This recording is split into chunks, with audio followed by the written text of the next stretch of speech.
কৃষকের জাদুকরি হাতের সফলতা ইন্দোনেশিয়াকে পেছনে ফেলে চাল উৎপাদনে বিশ্বে তৃতীয় স্থানে বাংলাদেশ। আম্পানে 26 জেলায় 1100 কোটি টাকার ক্ষতি, দ্রুত বাঁধ মেরামত ও ক্ষতিগ্রস্তদের সহায়তার নির্দেশ প্রধানমন্ত্রীর।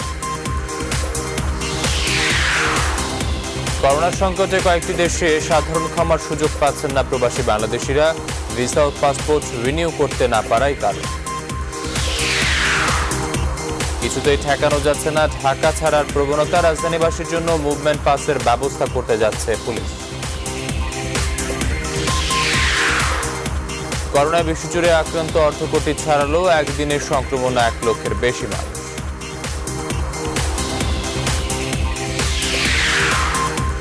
মানুষের জন্য ত্রাণ থাকলেও ওদের জন্য কিছুই নেই, অনাহারে দিন কাটছে পুরান ঢাকার রেসার্চ ম্যাকাক বাননে।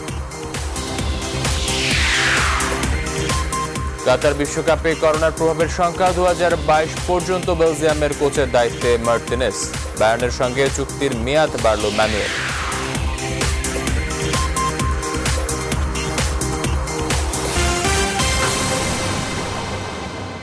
সকলের সংবাদে সবাইকে স্বাগত, সাথে আছে আমি আকাশ এহসান। দেখছিলেন সংবাদ শিরোনাম, এবার বিস্তারিত। ছোট আয়তনের দেশ হয়েও চাল উৎপাদনে পুরো বিশ্বের তৃতীয় বাংলাদেশ। কৃষকের জাদুকরি হাতে সফলতা আসছে সবজি চাষও, পাশাপাশি পোলট্রি কিংবা মাছ উৎপাদনেও ভালো করছে বাংলাদেশ। সব মিলে খাদ্যশস্যে এসেছে ব্যাপক সফলতা। বিশেষজ্ঞরা বলছেন শুধু উৎপাদন করাই শেষ কথা নয়, তার সুষম বন্টন এখন বড় চ্যালেঞ্জ। যদিও খাদ্যমন্ত্রীর আশ্বাস, খাদ্য উৎপাদন ধরে রাখতে সব ধরনের পদক্ষেপ নিয়েছে তারা। সুলতান আহমেদের রিপোর্ট। করোনা মহামারীর এই সময়ে বাংলাদেশের অর্থনীতির সবচেয়ে বড় শক্তি হিসেবে ধরা হচ্ছে কৃষি খাতকে। চলতি বোরো মৌসুমেও ব্যাপক সফলতা এসেছে ধান উৎপাদনে। মার্কিন কৃষি বিভাগের তথ্য অনুযায়ী বাংলাদেশ 3,60,00,000 টন চাল উৎপাদন করে ইন্দোনেশিয়াকে পেছনে ফেলে সারা বিশ্বে তৃতীয় অবস্থানে এসেছে। তার উপরে রয়েছে চীন ও ভারত। চীনের বার্ষিক উৎপাদন 14,60,00,000 টন আর ভারতের 11,60,00,000 টন। বাংলাদেশ সফল পোল্ট্রি উৎপাদনেও, মাছ উৎপাদনেও বিশ্বের চতুর্থ অবস্থানে রয়েছে বাংলাদেশ। পাশাপাশি সবজিতে ব্যাপক সফলতা আসছে। সব মিলে 1,47,000 বর্গ কিলোমিটার আয়তনের ছোট্ট দেশটি খাদ্য উৎপাদনে এখন ঈর্ষণীয় সফলতা পাচ্ছে। ধানের বাড়তি ফলনে সাহস পাচ্ছে খাদ্যমন্ত্রীও। জানালেন আগামী 1 বছরেও খাদ্য ঘাটতি হওয়ার কোনো সম্ভাবনা নেই। এমন 1,54,00,000 অর্জন আমাদের আছে, প্লাস আমরা এইবার 2,04,00,000, কম করে হলেও 2,04,00,000 তো পাবোই। 21 থেকে 22 lakh metric ton per month খরচ হয়। তাহলে 12 দিয়ে গুণ করে দেখেন, আমরা কিন্তু উদ্বৃত্তে আছি। যেভাবে আমরা এগিয়ে যাচ্ছি, এভাবে যদি এগোতে থাকি তাহলে কোনো দিনই প্রয়োজন হবে না, বরং আমরা রপ্তানিমুখী হতে পারবো বলে আমাদের বিশ্বাস। তবে এখনও বেশিরভাগ ক্ষেত্রে কৃষক বঞ্চিত হচ্ছে ন্যায্য মূল্য থেকে। ফসল উৎপাদন করে ফেলে দেওয়ার নজিরও তৈরি হচ্ছে। শস্য বহুমুখীকরণের জন্য আমাদের আরো ব্যাপকভাবে আমাদের চিন্তা করতে হবে, আমাদের আরো উচ্চাকাঙ্ক্ষী হতে হবে। এবং সেক্ষেত্রে কিন্তু আমাদের দেশের ভিতরে জোন ভিত্তিক ভাবে আমরা বিভিন্ন পণ্যকে টার্গেট করে আমরা বিভিন্ন ধরনের স্কিম নিতে পারি। কৃষকদের এসব সমস্যা দূর করতে পদক্ষেপ নেওয়ার কথা জানালেন খাদ্যমন্ত্রী। এই এলাকাগুলো পেঁয়াজ করবে, এই এলাকাগুলো কফি উৎপাদন করবে, এরা আলু উৎপাদন করবে আমাদের চাহিদা অনুসারে। তাহলে আমি মনে করি যে এটা একটা ব্যালেন্স হয়। এই ব্যালেন্সটা কিন্তু আমাদের নির্দেশনা এখনো ঠিকমতো আমাদের এই বিদ্যাটা গড়ে ওঠে নাই। তবে খাদ্য উৎপাদন বাড়াতে আরও বেশি কৃষি গবেষণার উপর জোর দিলেন তিনি। তারপরে সেচ ব্যবস্থাটা ভালো করে। সুলতান আহমেদ, নিউজ 24, ঢাকা। ঘূর্ণিঝড় আম্পানে এখন পর্যন্ত 1100 কোটি টাকার ক্ষতির হিসাব পেয়েছে দুর্যোগ ব্যবস্থাপনা মন্ত্রণালয়। ক্ষয়ক্ষতির পুরো হিসাব নিরূপণ করতে অন্তত 7 দিন লাগবে বলে জানিয়েছেন দুর্যোগ ব্যবস্থাপনা প্রতিমন্ত্রী ডক্টর এনামুর রহমান। বিকেলে মন্ত্রণালয় থেকে অনলাইন ব্রিফিংয়ে এসব তথ্য জানান প্রতিমন্ত্রী। এ সময় সাংবাদিকদের তিনি আরও জানান, দেশের 26 জেলা ঘূর্ণিঝড় আম্পানে ক্ষতিগ্রস্ত হয়েছে। এসব জেলার রাস্তার একটা বড় অংশ কালভার্ট ফসলের ক্ষতির পাশাপাশি অনেক ঘরবাড়ি বিধ্বস্ত হয়েছে। প্রতিমন্ত্রী বলেন, যেসব ঘরবাড়ির ক্ষতি হয়েছে তা ঠিক করতে এই মধ্যে জেলা প্রশাসনকে টিন ও অর্থ বরাদ্দ দিয়েছে সরকার। কাল থেকে এই ঘরবাড়ি মেরামতের কাজ শুরু হবে। আর যেসব জেলা বিদ্যুৎ বিচ্ছিন্ন, দ্রুত বিদ্যুৎ সংযোগ দিতে কাজ চলছে বলেও জানান ডক্টর এনামুর রহমান।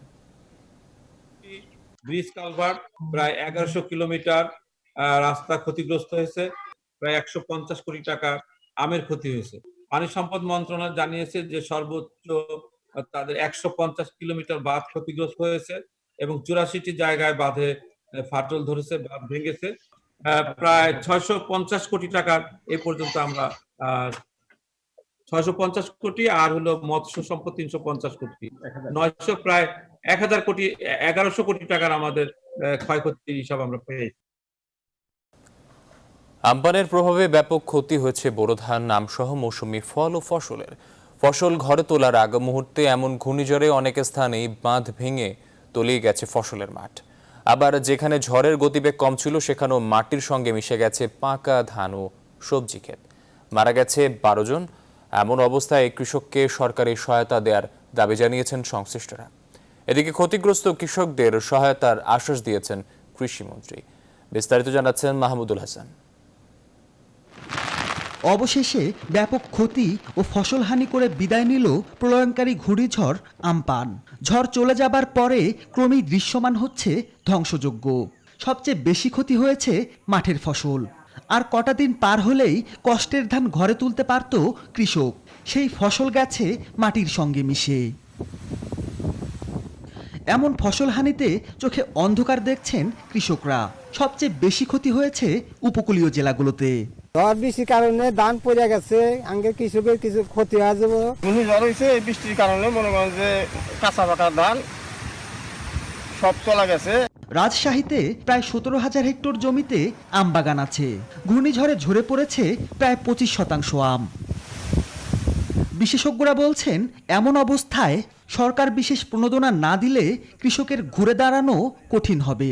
এখন তো স্বাভাবিক কাজকর্ম বা জীবনযাপনে ফিরে আনার জন্য মৌলিক চাহিদাগুলি যেটা পূরণ করা দরকার, তাদের যেই ধরনের ভর্তুকি দেয়া দরকার, সুদমুক্ত ঋণ দেয়া দরকার, সেইটা দিয়ে তাদের আবার স্বাভাবিক কার্যক্রমে ফিরিয়ে আনা।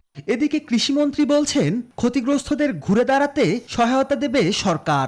যারা ক্ষতিগ্রস্ত হবে, যেমন পান চাষিরা কিন্তু ক্ষতিগ্রস্ত হয়েছে, এই পান চাষিদের আমরা লিস্ট করব তাদের কত ক্ষতি হয়েছে। পরবর্তী যে তারা ফসল করবে আমনে বিনামূল্যে তাদেরকে আমরা বীজ, সার এবং অন্যান্য প্রয়োজনীয় উপকরণ এগুলো দেওয়ার চেষ্টা করব। আগে ভাগে বোরো ধান কাটায় বড় ক্ষতি হয়নি বলেও জানান তিনি। মাহমুদুল হাসান, নিউজ 24, ঢাকা। ঘূর্ণিঝড় আমপানের আঘাতে ক্ষতিগ্রস্ত বেড়িবাঁধগুলো দ্রুত সময়ের মধ্যে মেরামতের উদ্যোগ নিয়েছে পানি সম্পদ মন্ত্রণালয়। একই সঙ্গে প্রাকৃতিক দুর্যোগে ক্ষতিগ্রস্ত বেড়িবাঁধ যেন বছর বছর সংস্কার করতে না হয় সেজন্য নেওয়া হয়েছে স্থায়ী সংস্কারের উদ্যোগ। পানি সম্পদ উপমন্ত্রী এনামুল হক শামীম জানিয়েছেন স্থায়ী মেরামতের জন্য দরপত্র আহ্বান করা হচ্ছে শিগগিরই। শাহরি জয়ের রিপোর্ট।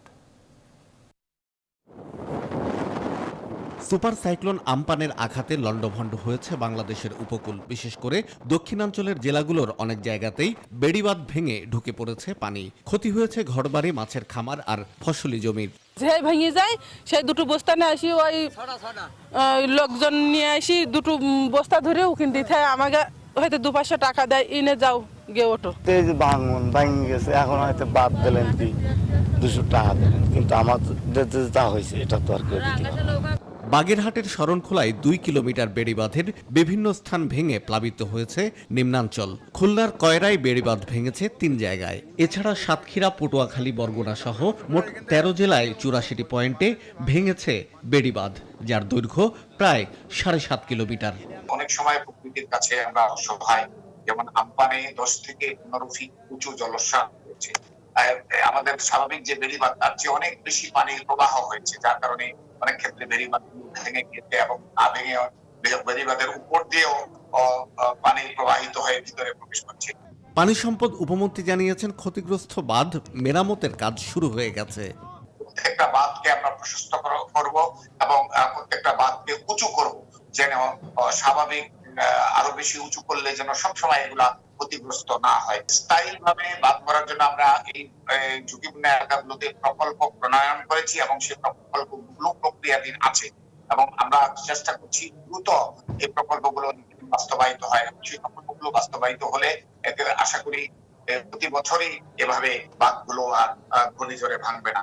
বাংলাদেশে 16,500 কিলোমিটার বেড়িবাঁধ আছে, আর উপকূলীয় এলাকায় এর দৈর্ঘ্য 5,700 কিলোমিটার। শাহ আলী জয়, নিউজ 24, ঢাকা। করোনা সংকটে কয়েকটি দেশ সাধারণ ক্ষমা ঘোষণা করলেও পাসপোর্ট না থাকায় সেই সুযোগ নিতে পারছে না লাখ লাখ প্রবাসী কর্মী। এমনকি লকডাউনের কারণে ভিসা ও পাসপোর্ট রিনিউ করতে না পেরে নতুন করে অবৈধ হচ্ছেন অনেকে। পররাষ্ট্রমন্ত্রী বলছেন, পাসপোর্টের কারণে সুযোগ কাজে লাগাতে না পারার বিষয়টি গ্রহণযোগ্য না। আরও জানাচ্ছেন লাকমিনা জেসমিন সোমা। মধ্যপ্রাচ্যের দেশ বাহরাইন। দেশটিতে কাজ করেন প্রায় 2,20,000 প্রবাসী বাংলাদেশি। তবে তাদের মধ্যে প্রায় 50,000ই অবৈধ। করোনা সংকটের মধ্যে এই বিপুল সংখ্যক অবৈধদের বৈধ হতে সাধারণ ক্ষমা ঘোষণা করে বাহরাইন সরকার। কিন্তু পাসপোর্ট না থাকায় সেই সুযোগ কাজে লাগাতে পারছেন না অনেকে। যদি আমরা পাসপোর্টগুলো পেয়ে যাই তাহলে আমাদের ভিসা লাগানোর এই সুবিধাটা, এই সরকারের ঘোষিত সাধারণ ক্ষমার যে সুবিধাটা আমরা তাড়াতাড়ি গ্রহণ করতে পারবো। সরকার এবং দূতাবাস যথাযথ উদ্যোগ গ্রহণ করবেন আমাদের এই পাসপোর্টগুলি দ্রুত আমাদের কাছে পৌঁছে দেওয়ার জন্য। একইভাবে অবৈধদের সাধারণ ক্ষমা ঘোষণার মধ্য দিয়ে কোনো ধরনের জরিমানা ছাড়াই দেশে ফিরে যাওয়ার সুযোগ দেয় কুয়েত সরকারও। কিন্তু নতুন করে পাসপোর্ট ইস্যু না হয় সেই সুযোগ কাজে লাগাতে পারেনি অনেকে।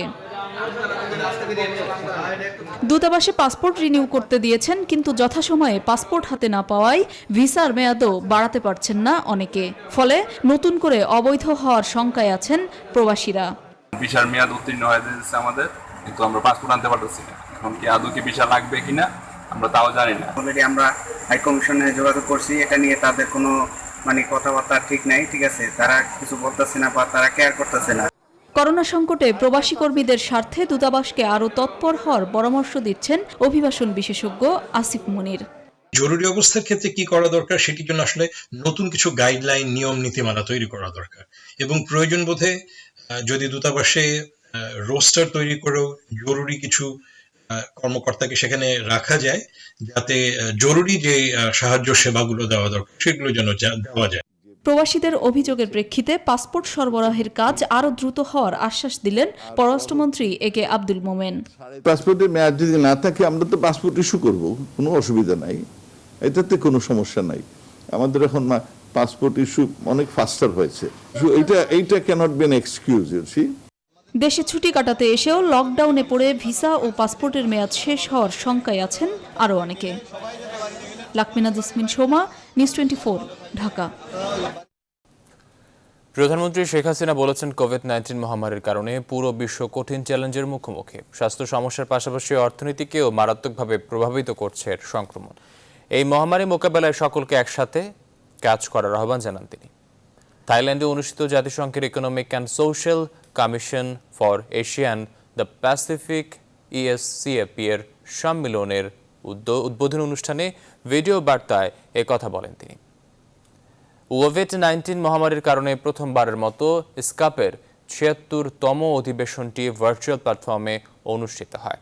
বক্তব্যে সমুদ্র সম্পদের টেকসই ব্যবহারের উন্নয়নশীল দেশগুলোর সক্ষমতা বাড়াতে আঞ্চলিক সহযোগিতার উপর জোর দেন শেখ হাসিনা।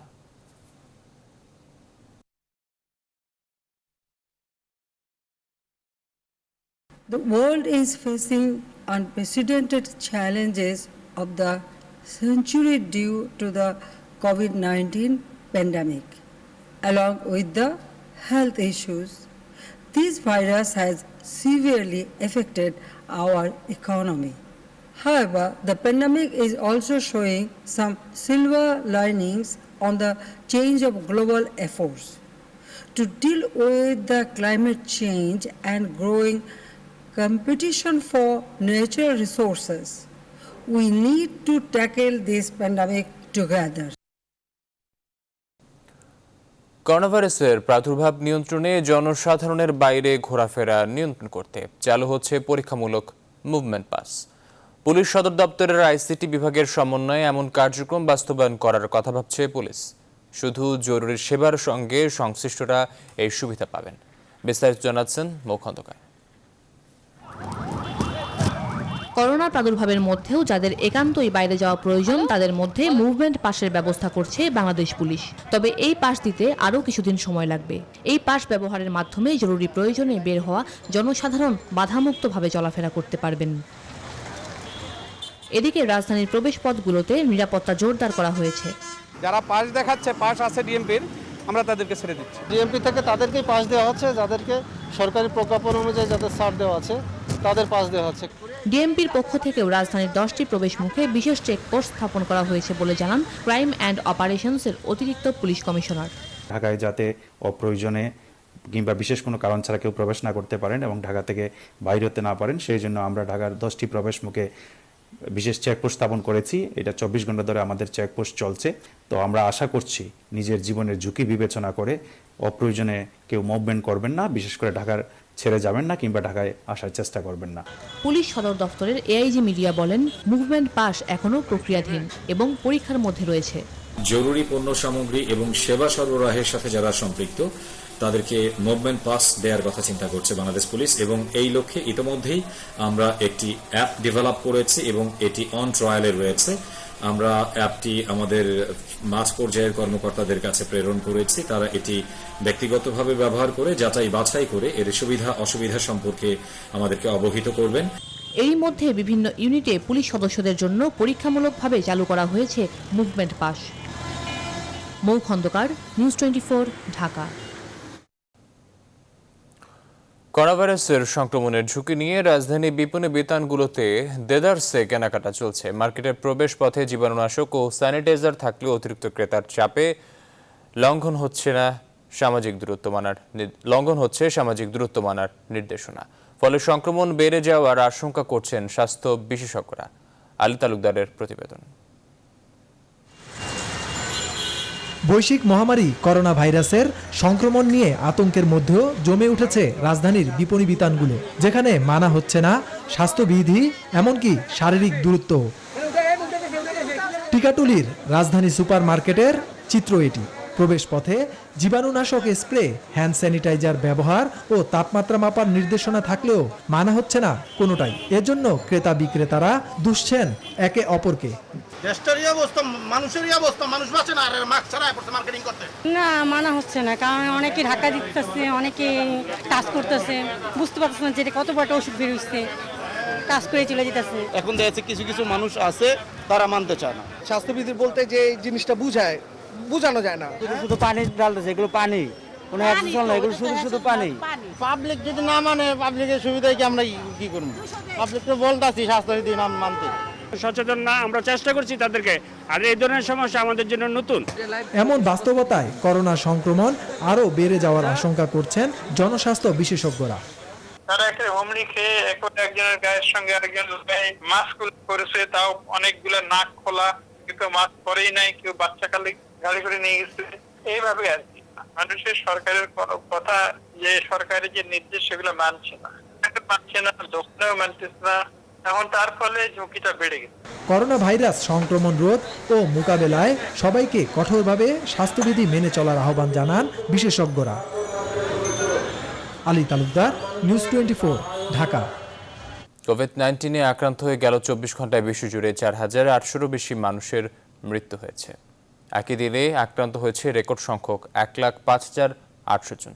যুক্তরাষ্ট্রে আবারও প্রায় 1,400 জন প্রাণ হারিয়েছে। আক্রান্ত হয়েছে 27,700-এরও বেশি মানুষ। আক্রান্তের দিক থেকে দ্বিতীয় অবস্থানে থাকা রাশিয়াতে নতুন করে 8,900 জনের শরীরে করোনা শনাক্ত হয়েছে। প্রাণ হারিয়েছে 127 জন। সংক্রমণ বৃদ্ধি পাওয়ায় রাশিয়াকে 50টি ভেন্টিলেটর সহ চিকিৎসা সরঞ্জাম পাঠিয়েছে যুক্তরাষ্ট্র। এদিকে ব্রাজিলও নতুন করে 1100-এরও বেশি মৃত্যু, 16,730 জন আক্রান্তের ঘটনা ঘটেছে। তুলনামূলকভাবে অনেকটাই কম সংক্রমণ হয়েছে ইউরোপের স্পেনে। দেশটিতে একদিনে প্রাণ হারিয়েছে 22 জন। যুক্তরাজ্য, ইতালি, ফ্রান্স ও জার্মানি মিলিয়ে মোট 616 জনের মৃত্যু হয়েছে। ক্লোরোকুইন ও হাইড্রোক্লোক্সিক্লোরোকুইন ব্যবহার করে কোভিড-19 নিরাময়ের গবেষণা শুরু করেছে যুক্তরাজ্যের ব্রাইটন ও অক্সফোর্ড বিশ্ববিদ্যালয়। এদিকে নিজেদের প্রায় 10,000 স্বাস্থ্যকর্মী করোনায় আক্রান্ত হয়েছে বলে তথ্য দিয়েছে ইরান। ভেন্টিলেটর কেনায় অনিয়মের অভিযোগে গ্রেপ্তার হয়েছেন বলিভিয়ার স্বাস্থ্যমন্ত্রী মার্সেলো নাভাস।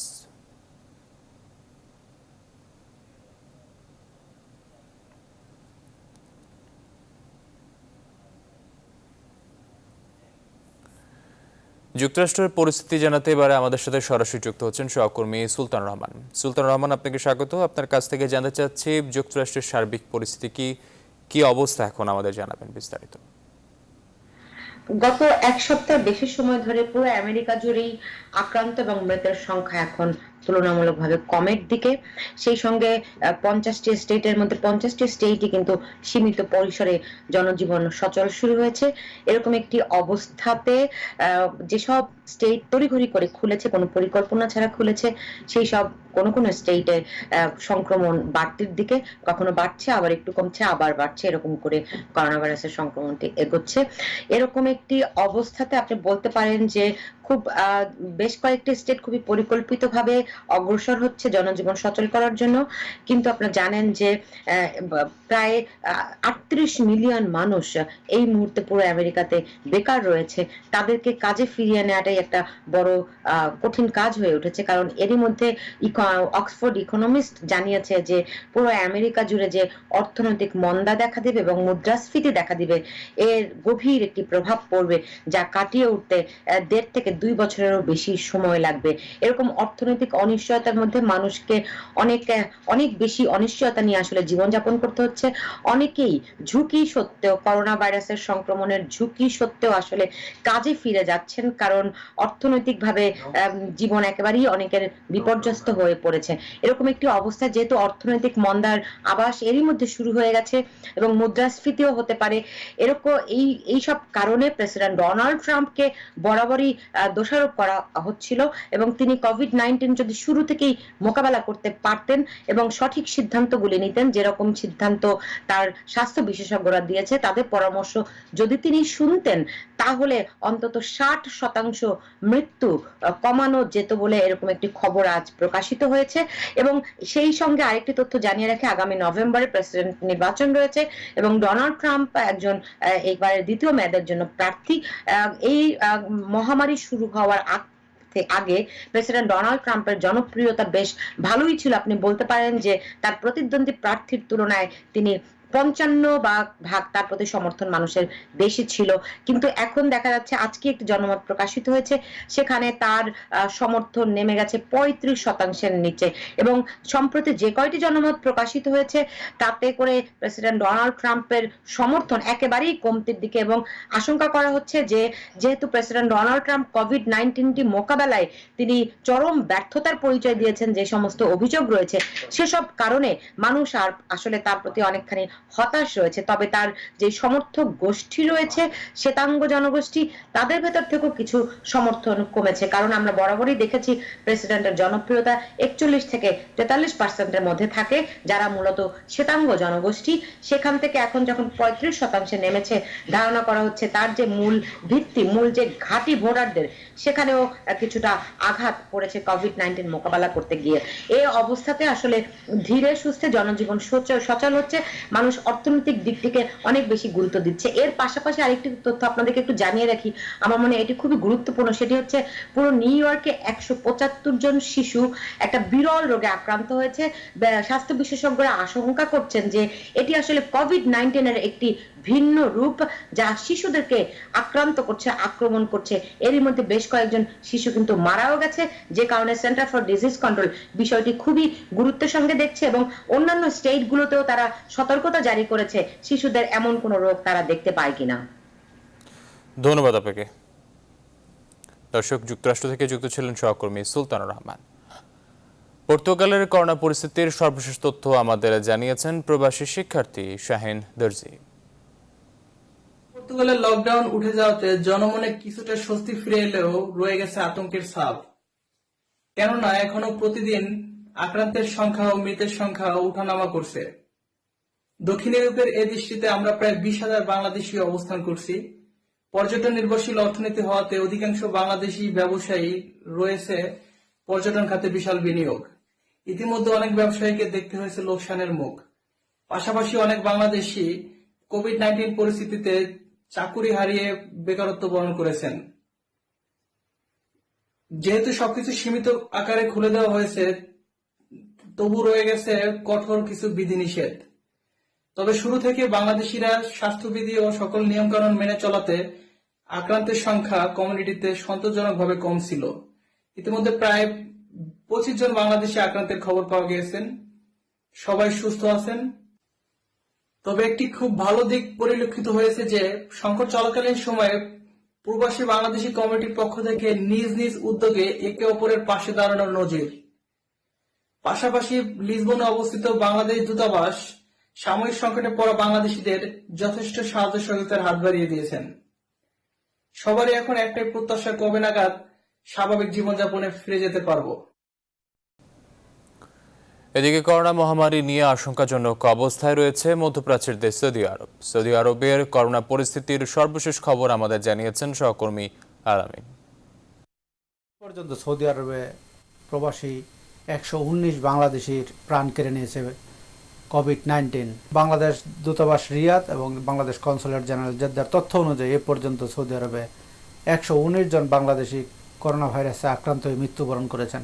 এ পর্যন্ত সৌদি আরবে করোনা ভাইরাসে প্রাণ গেছে 351 জন। এছাড়াও সৌদি আরবে এ পর্যন্ত করোনা ভাইরাসে আক্রান্ত হয়েছেন 7000-এর মতো বাংলাদেশি। গত 24 ঘন্টায় সৌদি আরবে নতুনভাবে করোনা সংক্রমণ ঘটেছে 2562 জনের মধ্যে এবং মৃত্যুবরণ করেছেন 12 জন, আর সুস্থ হয়ে বাড়ি ফিরেছেন 2532 জন।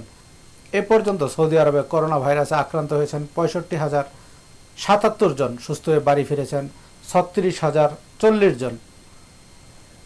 সৌদি আরবে গত 24 ঘন্টায় সবচেয়ে বেশি আক্রান্ত হয়েছেন রাজধানী রিয়াদে, সেখানে 714 জন মানুষ প্রাণঘাতী করোনা ভাইরাসে আক্রান্ত হয়েছেন নতুন করে। এছাড়া জেদ্দায় 390 জন, মক্কায় 299 জন মানুষ করোনা ভাইরাসে আক্রান্ত হয়েছেন। এদিকে আজ শুক্রবার সৌদি আরবে 29তম রোজা অতিবাহিত হচ্ছে। তো আজ সন্ধ্যায় সৌদি আরবের আকাশে শাওয়াল মাসের চাঁদ দেখার জন্য সৌদি সুপ্রিম কোর্টের পক্ষ থেকে আহ্বান জানানো হয়েছে। বলা হয়েছে যদি সৌদি আরবের কোথাও শাওয়াল মাসের চাঁদ দেখা যায় তাহলে তা সংশ্লিষ্ট কর্তৃপক্ষকে জানানোর জন্য। শুক্রবার সন্ধ্যায় সৌদি আরবের আকাশে শাওয়াল মাসের চাঁদ দেখা গেলে শনিবার সৌদি আরব সহ মধ্যপ্রাচ্যের দেশগুলোতে ঈদ উল ফিতর উদযাপিত হবে। শুক্রবার চাঁদ দেখা না গেলে শনিবার 30 রমজান পূর্ণ হবে এবং রবিবার সৌদি আরব সহ মধ্যপ্রাচ্যের দেশে পালিত হবে ঈদ উল ফিতর। তবে অন্যান্য বছরের চাইতে এবার ভিন্নভাবে সৌদি আরবের মানুষ ঈদ উল ফিতর উদযাপিত হবে, কারণ ইতিপূর্বে সৌদি সরকার ঘোষণা দিয়েছে এবারে ঈদের নামাজ ঘরে বসেই আদায় করতে হবে। তাছাড়া মসজিদগুলোতেই নামাজ আদায়ে নিষেধাজ্ঞা রয়েছে। করোনাভাইরাস সংক্রমণ অনেকটাই নিয়ন্ত্রণে চলে এসেছে জার্মানিতে। স্বাস্থ্যবিধি মেনে শুরু হচ্ছে স্বাভাবিক জীবনযাপন। জার্মানির সর্বশেষ পরিস্থিতি আমাদের জানিয়েছেন প্রবাসী সাংবাদিক খান লিটন। লকডাউন তুলে নেওয়া হলেও কসাইখানা এবং রেস্তোরাঁ ব্যবসায় বিশেষ বিধিনিষেধ বেঁধে দেওয়া হয়েছে।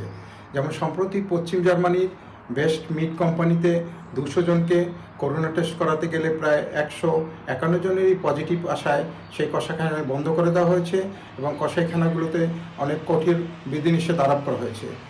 স্বাস্থ্যবিধি বা সোশ্যাল দূরত্ব মেনেই তাদের কাজকর্ম করতে পারে, আর যারা করছে না সেই কসাইখানাগুলো বন্ধ করে দেওয়া হয়েছে। আর রেস্তোরাঁ ব্যবসায় নতুন যে নিয়মগুলো চালু করা হয়েছে, কোনো রেস্তোরাঁয় কেউ বসে খেতে গেলে তাকে আগে থাকতে ইমেল করে তার নাম, ঠিকানা, টেলিফোন নাম্বার, ইমেল অ্যাড্রেস দিতে হবে, তখনই তিনি খেতে যেতে পারবেন। এবং একই টেবিলে পরিবারের লোকজন ছাড়া অন্যরা বসতে পারবেন না বা গাদাগাদি করে বসতে পারবেন না। বিশেষ বিশেষ ক্ষেত্রে টেবিলগুলোকে গ্লাস দিয়ে ঢেকে দেওয়ারও নির্দেশ দেওয়া হয়েছে। আর এভাবেই চলছে রেস্টুরেন্ট ব্যবসা। তবে রেস্টুরেন্ট ব্যবসাগুলো আগের মতো চলছে না, বেশিরভাগরাই টেকওয়ে ব্যবস্থার মাধ্যমে চালাচ্ছেন। আর এভাবে চলতে থাকলে ধীরে ধীরে হয়তো বা রেস্টুরেন্ট ব্যবসার ধস নামবে, যার জন্য রেস্টুরেন্ট ব্যবসায়ীরা হতাশ হচ্ছেন। আর কসাইখানাগুলো খুলে দেওয়া হবে, যেমন কসাইখানাগুলোকে তুলনা করা যেতে পারে বাংলাদেশের গার্মেন্টস শিল্পের সাথে। গার্মেন্টস কোম্পানিগুলো তাদের ফ্যাক্টরিতে স্বাস্থ্যবিধি যারা মেনে চলছেন তারাই খোলার অনুমতি পাচ্ছেন, ঠিক এখানেও কসাইখানায় যারা স্বাস্থ্যবিধি মেনে চলবেন বা সোশ্যাল দূরত্ব বজায় রেখে শ্রমিকদের কাজকর্মের সুযোগ করে দিতে পারবেন সেই কসাইখানা খুলবে। আরও বলা যেতে পারে বেশিরভাগ কসাইখানায় পূর্ব ইউরোপের লোকজন কাজ করে, তারা সরাসরি কোম্পানির অন্তর্ভুক্ত নয়, তারা অন্য কোম্পানির হয়ে কাজ করেন, যার জন্য তাদের মেডিকেল বিমাও নাই। এই জন্যই ওই সমস্ত কসাইখানাগুলো বন্ধ করে দেওয়া হয়েছে। আবারও ঘূর্ণিঝড় আম্পানের প্রভাবের খবর। ঘূর্ণিঝড় আম্পানের আঘাতে ভেঙে গেছে খুলনার রূপসা উপকূলের দরিদ্র মানুষের জন্য গড়ে তোলা বেড়িবাঁধ। তবে স্থানীয়রা বলছেন ঘরগুলোর নিম্নমানের হওয়ায় বসবাস যোগ্য নয়, বানের চাপেই খুলে পড়েছে। এতে চরম দুর্বিপাকে পড়েছেন নিম্নআয়ের মানুষগুলো। বিস্তারিত জানাচ্ছেন শামসুজ্জামান শাহিন। আমফান ক্ষতি করে দিয়ে গেছে দক্ষিণ অঞ্চলের বেড়িবাঁধ, এখানকার যে আধা পাকা ঘরগুলো বিধ্বস্ত করে দিয়ে গেছে। সেই ক্ষতি কাটিয়ে উঠতে এখন সেই ক্ষতি কাটিয়ে ওঠাটাই হলো সবচেয়ে বড় চ্যালেঞ্জ। আমরা যদি একটু দেখাই দেখবেন যে আমার পেছনে যে ভূমিহীনদের জন্য তৈরি করা সে যে ঘরগুলো আছে সরকারি ঘর, সেগুলো ইতিমধ্যে রূপসা নদীর যে পানি আছে সেই পানি এখানকার বেড়িবাঁধ ভেঙে সেই পানিতে প্লাবিত হয়ে এই ঘরগুলো সব ধসে গেছে। এই ঘরের তৈরি নিয়েও নানা অভিযোগ উঠছে যে এখানে নিম্নমানের সামগ্রী দিয়ে এটি তৈরি করা হয়েছে। তো আমরা একটু এ বিষয়ে কথা বলার জন্য এখানে আছে যারা এই ইয়ের বাসিন্দা, আপনার এই যে গুচ্ছ গ্রামটি আছে এই গুচ্ছ গ্রামের যে বাসিন্দা তাদের সাথে একটু কথা বলার চেষ্টা করি। এই ঘরগুলোর এই অবস্থা কিভাবে হলো? এই ঘরগুলোর অবস্থা মনে করেন এরা ঠিক মতন সিমেন্ট দেয় নেই, বালি দেয় নেই। আমরা এই এত রকমের বলতেছি, আমাদের কোনো কথা তারা শুনলই না। ধন্যবাদ আপনাকে। যেমনটি বলছিলেন এই যে গুচ্ছ গ্রাম আছে এই গুচ্ছ গ্রামের যে বাসিন্দারা আছে তারা বলছিলেন যে এইখানে যে ঘরগুলো তৈরি করা হয়েছে সেখানে নিম্নমানের সামগ্রী ব্যবহার করা হয়েছে। এই তৈরি করার আগেই তারা অনেক অভিযোগ করেছেন এবং বাধা দিচ্ছেন, কিন্তু তাদের কোনো বাধা নিষেধই কেউ কানে নেয়নি বা সেটি শোনেনি। ফলে সামান্য এই যে জলোচ্ছ্বাস হয়েছে, বেড়িবাঁধ ভেঙে যে পানি প্রবেশ করেছে, তাতেই ঘরগুলোর ভিত নড়বড়ে হয়ে গেছে। আমরা দেখেছি যে এখানকার যে মেজো করা হয়েছে সেখানে শুধু 1 ইঞ্চি পুরুত্বে ঢালাই দেওয়া হয়েছে এবং এর যে ভিতটি করা হয়েছে মাত্র 3 থেকে 4টি ইট মাটির নিচে দেওয়া হয়েছে। ফলে এই যে ঘরগুলো অতি সহজেই ভেঙে পড়েছে।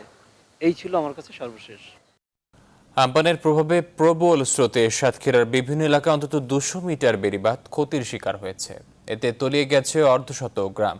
বেড়িবাঁধের নির্মাণ কাজেও নানা ঘাপলা আছে বলে অভিযোগ রয়েছে এলাকাবাসীর। বিস্তারিত জানাচ্ছেন রিপন হোসেন। দাঁড়িয়ে আছি বুড়িগোয়ালিনী দাঁতেনখালী এলাকায়। এই এলাকার পাশ দিয়ে একটি নদী গিয়েছে, সেটি হচ্ছে চুনা নদী। এই চুনা নদীর যে ভেড়িবাঁধ রয়েছে সেই ভেড়িবাঁধ কিন্তু ভেঙে প্লাবিত হয়ে গেছে। এই এলাকার মানুষ কিন্তু বিভিন্নভাবে ক্ষতিগ্রস্ত হচ্ছেন। তো আমি স্থানীয় একজনের সাথে একটু কথা বলবো। এই এলাকায় কি অবস্থা ভেড়িবাঁধগুলোর? এলাকার ভেড়িবাঁধ অধিকাংশ বেড়িবাঁধই খুব খারাপ অবস্থা এবং অনেক পয়েন্ট অনেক জায়গা অটোমেটিক্যালি ভেঙে গেছে এবং এই বেড়িবাঁধটা আমাদের এলাকায় প্রাকৃতিক দুর্যোগগুলোর মধ্যে সর্বোচ্চ শ্রেষ্ঠ, মানে সবচেয়ে বেশি বড় প্রাকৃতিক দুর্যোগ বলবো আমাদের বেড়িবাঁধ। কারণ জলোচ্ছ্বাস হোক, বন্যা হোক, ঝড় হোক, যেগুলো সেটা আমরা একটা করতে পারি, কিন্তু এটা প্রতি বছর অবশ্যই বর্ষার সময় বা এই প্রাকৃতিক দুর্যোগের মৌসুমে আমাদের প্রতি বছরই এটা আমাদের মোকাবেলা করা লাগে। চেয়ারম্যান মেম্বার কেউ আমাদের একটু তাকায় না, কোনোদিন তাকাইনি আর তাকাই যে ভেঙে যায় সেই দুটো বস্তা নিয়ে আসি, ওই লোকজন নিয়ে আসি দুটো বস্তা ধরে ওখান দিতে আমাকে হয়তো 200 টাকা দেয়, ইনে যাও গে ওঠো। আপনাকে ধন্যবাদ। আপনি শুনছিলেন যে ভেড়িবাঁধের যে সমস্যা সেটি স্থায়ী সমাধান চান। তো সব মিলে এই ছিল এখান থেকে আমার কাছে সর্বশেষ। করোনা নিয়ে আগ থেকে সংখ্যায় আম চাষিরা নতুন করে তাদের ক্ষতির সংখ্যা বাড়িয়ে দিল ঘূর্ণিঝড় আমপান। একদিনে ঝড়ের গাছ থেকে ঝরে গেছে 20 থেকে 25 ভাগ আম, যার প্রভাব পড়তে পারে উৎপাদন লক্ষ্যমাত্রায়। এসএ বাপ্পির ক্যামেরায় রাজশাহী থেকে কাজী সাহেদের প্রতিবেদন। করোনায় আমের বেচাকেনা নিয়ে আগে থেকেই শঙ্কায় চাষিরা। তারপরেও ভালো উৎপাদন হলে ক্ষতি কিছুটা পুষিয়ে নেয়ার আশায় ছিলেন তারা, কিন্তু আমপান ঝড় সেই আশায় বড় ধাক্কা দিল। প্রায় 5 ঘন্টার টানা ঝড়ে গাছের নিচে পড়েছে আমের স্তূপ। আমপান ঝড়ে 20 থেকে 25 ভাগ আমের ক্ষতির শঙ্কা করছেন এই ফল গবেষক। ঝড়ের কারণে কিছু আম ঝরেছে, আমরা ধারণা করছি হয়তো 20 থেকে 25% হয়তো আম ঝরে থাকতে পারে। আম চাষিরা বলছেন এবার আমের ফলন কম, তারপরেও গাছে যেটুকু ছিল তা কম নয়। করোনা ভাইরাস নিয়ে আগে থেকেই তারা উৎকণ্ঠায়, নতুন করে তাদের ক্ষতির মুখে ফেললো এই ঝড়। আমরা তো করোনা ভাইরাসের জন্য খুব ভয় করছিলাম, এমন মনে করেন যে আম তো কিকের বেচবো এরকম একটা ছিল।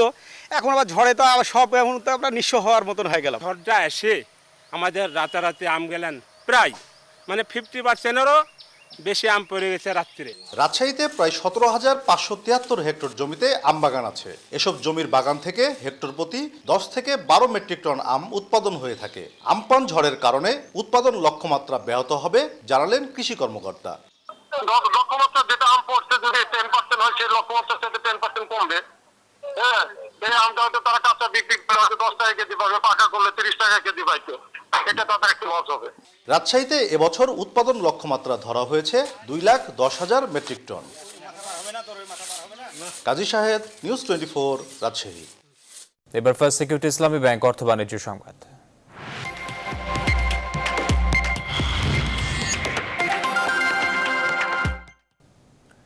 রাজধানীতে মধ্যরাতেও সড়কের মোড়ে মোড়ে দেখা মিলছে ক্ষুধার্ত মানুষের। অসংখ্য মানুষ ভোর অবধি দাঁড়িয়ে থাকছেন ত্রাণের আশায়। অনেক ছোটাছুটি করেও মিলছে না ক্ষুধার অন্ন। তারা বলছেন, যেটুকু সঞ্চয় ছিল তা দিয়ে এতদিন পার করলেও কর্মহীন হওয়ায় এখন তাদের বেঁচে থাকাই দায়। রাতে ত্রাণের অপেক্ষায় থাকা অসহায় মানুষের খবর জানাচ্ছেন মাহমুদুল হাসান। রাজধানীর রাতের চিত্র এটি। সবাই যখন ঘুমে তখনও পথে পথে ক্ষুধার্ত মানুষের এমন ভিড়। দল বেঁধে অপেক্ষায় বসে একটু সাহায্য পাবার আশায় হঠাৎ কোনো গাড়ি থামলেই ছুটে যাচ্ছেন। বেশিরভাগ সময়ই নিরাশ হয়ে শূন্য হাতে ফিরে আসছেন তারা। অনেকেরই অভিযোগ, বাড়িতে খাবার নেই, সারা রাত পথে বসে থেকেও সাহায্য পাচ্ছেন না। তারা বলছেন, করোনার শুরুর দিকে ব্যক্তিগত উদ্যোগে অনেকেই ত্রাণ দিলেও সময় যত গড়িয়েছে কমেছে সাহায্যের পরিমাণও। আসার পরে আমরা 5 জন দাঁড়াইছি, দাঁড়ানোর পরে গিয়ে একজনের দিয়ে গাড়ি টান দিয়ে চলে গেছে। ভোটার আইডি কার্ড মানে 100-র উপরে জমা দেওয়া হয়েছে, একটা হারাম কিছু আমি পাই নাই। দিনকে দিন রাতকে রাত বসে থাকি, প্রতিদিন এসে বসে থাকি। অসুবিধে থাকাতে রোডায় বই চাই, এর খাইলে তো আর বই থাকতে। একই অবস্থা শ্রমজীবী মানুষেরও। হাতে কাজ নেই, তাই সাহায্যের আশায় তারাও নেমেছেন পথে। নাম নিয়ে গেল, মোবাইল নাম্বার নিল, কই নাম তো কোনো জিনিস এলো না। দিন গেল অনেক খারাপ, গাড়ি চালায় টাকা পাই না, ঘরে বাজার নাই, পোলান দেশও যেতে পারি না। কাম কাজ তো মনে করেন যাই করি, কিন্তু হ্যাঁ হয় না সংসারে, কিন্তু খুবই অভাবে চলতে আছে। যেটুকু সঞ্চয় ছিল তা দিয়েই পরিবারের ক্ষুধার অন্ন জুগিয়েছেন এতদিন। এখন সরকারি সহায়তা ছাড়া সামনের দিনে বেঁচে থাকাই দায় তাদের। মাহমুদুল হাসান, নিউজ 24, ঢাকা। এবার খেলার খবর।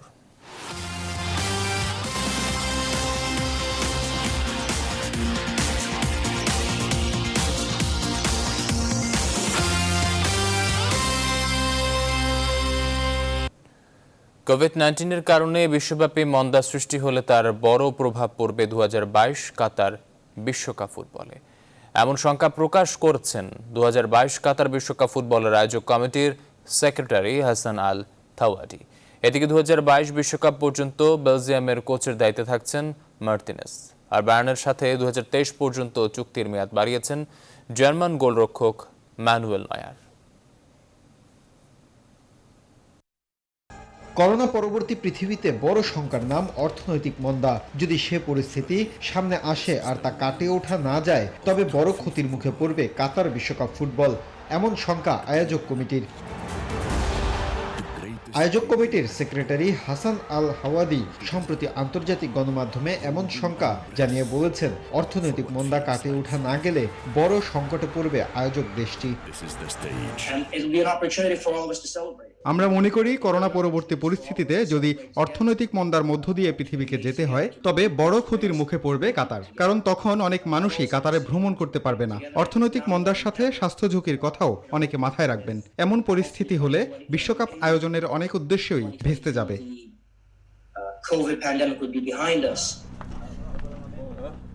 ম্যানুয়েল নয়ার 34 বছর বয়সী জার্মান গোলরক্ষকের চাহিদাটা বাড়ছে দিনকে দিন। তার উপর আস্থা রাখছে ক্লাব বায়ার্ন মিউনিখ। 2021 সাল পর্যন্ত যে চুক্তি ছিল তার মেয়াদ বাড়ছে আরও 2 বছর। 2023 সাল পর্যন্ত থাকছে বায়ার্নেই। 2018 বিশ্বকাপে মার্টিনেজের অধীনে দুর্দান্ত ছিল বেলজিয়াম। দেশটির ফুটবল অ্যাসোসিয়েশন জানিয়েছে 2022 কাতার বিশ্বকাপ পর্যন্ত দলটির দায়িত্ব থাকছে তার হাতেই। এর আগে 2020 ইউরো পর্যন্ত ছিল চুক্তির মেয়াদ, কিন্তু ইউরো 1 বছর পিছিয়ে যাওয়ায় 2022 সাল পর্যন্ত মার্টিনেজের সাথে চুক্তিবদ্ধ হলো দেশটির ফুটবল অ্যাসোসিয়েশন। মাহফুজুল ইসলাম, নিউজ 24। ভিন্ন রকম একটি খবর দিয়ে শেষ করছে এখনকার আয়োজন। করোনা মহামারীতে অনাহারে দিন কাটছে পুরান ঢাকার রেসার্চ ম্যাকক বানরের। মানুষের জন্য ত্রাণের ব্যবস্থা থাকলেও কোনো সংস্থার উদ্যোগ নেই প্রাণী খাতে। এদিকে বানরের খাদ্য সরবরাহ বন্ধ করেছে সাধনা ঔষধালয়। শত বছরের ঢাকার ঐতিহ্যের সাথে মিশে থাকা এই বানরের অস্তিত্ব টেকাতে সাহায্যের দাবি জানান এলাকাবাসী। বিস্তারিত আলী তালুকদারের প্রতিবেদনে।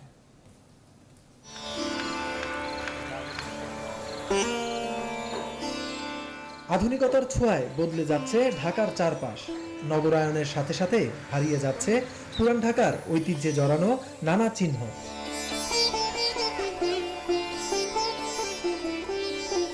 হারিয়ে যাওয়ার দলে নাম আছে 400 বছরের বেশি সময় ধরে টিকে থাকা রেসাস মাকাস বানর। একটি সময় যাদের দেখা যেত উপাসনালয়, বসত বাড়ি, চারপাশের গাছপালা ঝোপঝাড়ায়।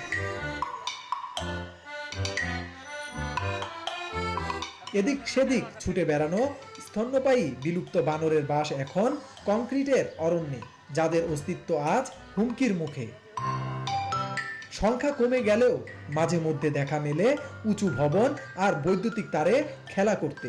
গ্যান্ডারিয়ার দীননাথ সেন রোডের সাধনা ঔষধালয় কারখানার পাশেই কবরস্থান, যেখানে 100 থেকে 150 বানরের বাস।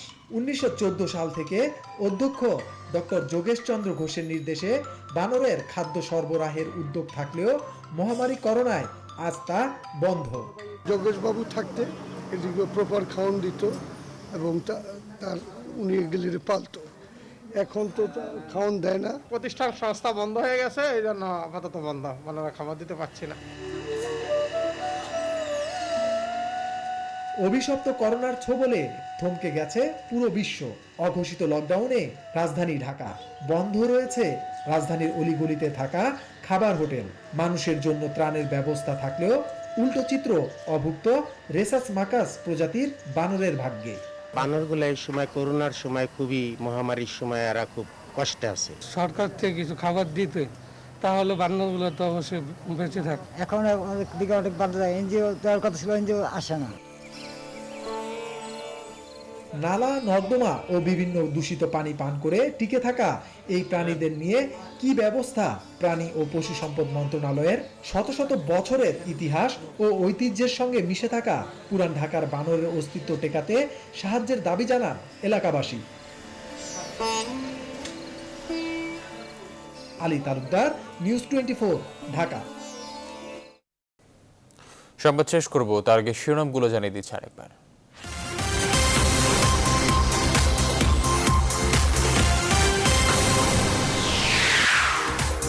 কৃষকের জাদুকরি হাতের সফলতা ইন্দোনেশিয়াকে পেছনে ফেলে চাল উৎপাদনে বিশ্বের তৃতীয় স্থানে বাংলাদেশ। আমপানে 26 জেলায় 1100 কোটি টাকার ক্ষতি, দ্রুত বাঁধ মেরামত ও ক্ষতিগ্রস্তদের সহায়তার নির্দেশ প্রধানমন্ত্রী।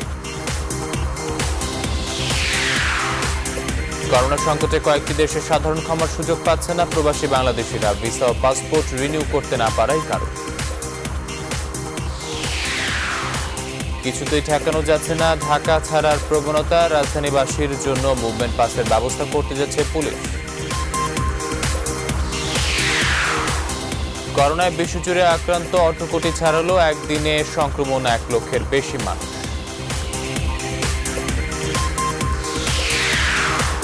মানুষের জন্য ত্রাণ থাকলেও ওদের জন্য কিছুই নেই, অনাহারে দিন কাটছে পুরনো ঢাকার রেসার্স মাকার্স বানরে।